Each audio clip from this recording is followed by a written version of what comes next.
দেখুন তো, গাছে যদি ফল ধরে সেটার নিয়ামতের শুকর আদায় করে শেষ করা যায়। এই বাড়ির ভিতরকার এই বড়ই গাছটা, নারিকেল বড়ই গাছটা আপনারা খেয়াল করছেন মনে হয়। দেখেন, একটু তাকাই দেখেন যে কি পরিমাণ বড়ই ধরেছে। এরকম বড়ই যদি গাছে যদি দেখা যায়, সেই গাছটা কি মজাটা লাগে। মহান আল্লাহ রাব্বুল আলামিনের কুদরত। এবং আপনাদের দেখানোর চেষ্টা করি যে কি পরিমাণ বড়ই, অনেক বড় বড় বড়ই, কিন্তু এক একটা বড়ই অন্তত আপেলের মতন একটা দেখা যাচ্ছে, আপেল কুল বলা হয় এই বড়ইটাকে।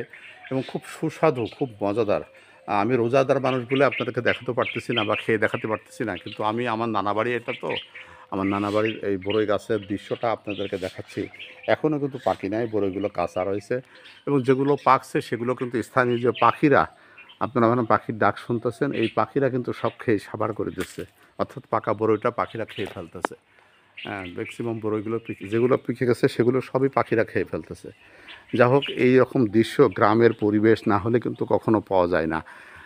বাড়ির মধ্যে, বাসার মধ্যে আপনারা দেখতে পাচ্ছেন যে একটি গাছ, সে গাছে কি পরিমাণ বড়ই ধরলে গাছের ডালটা এইভাবে করে ঝুলে মাটির দিকে চলে আসে।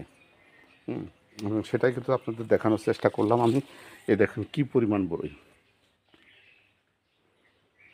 ভালো থাকবেন, পাশে থাকবেন এবং ভালোর সাথে থাকবেন।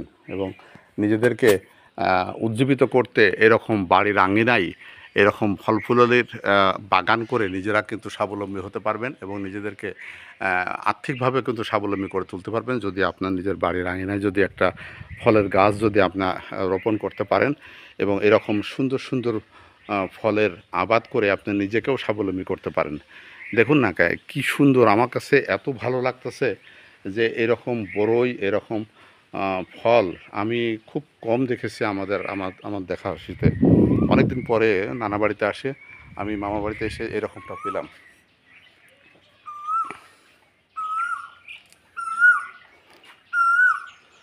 নিশ্চয়ই আপনারা বুঝতে পারতেছেন যে বড়ই গাছটা কি পরিমাণ বড়ই ধরেছে।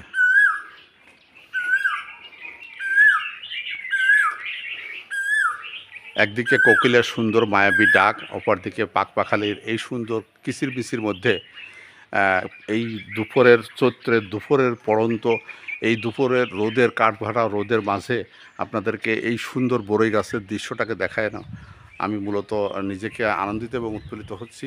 এবং আপনাদের কাছ থেকে আমি এটাকে একটি দিগদর্শন হিসেবে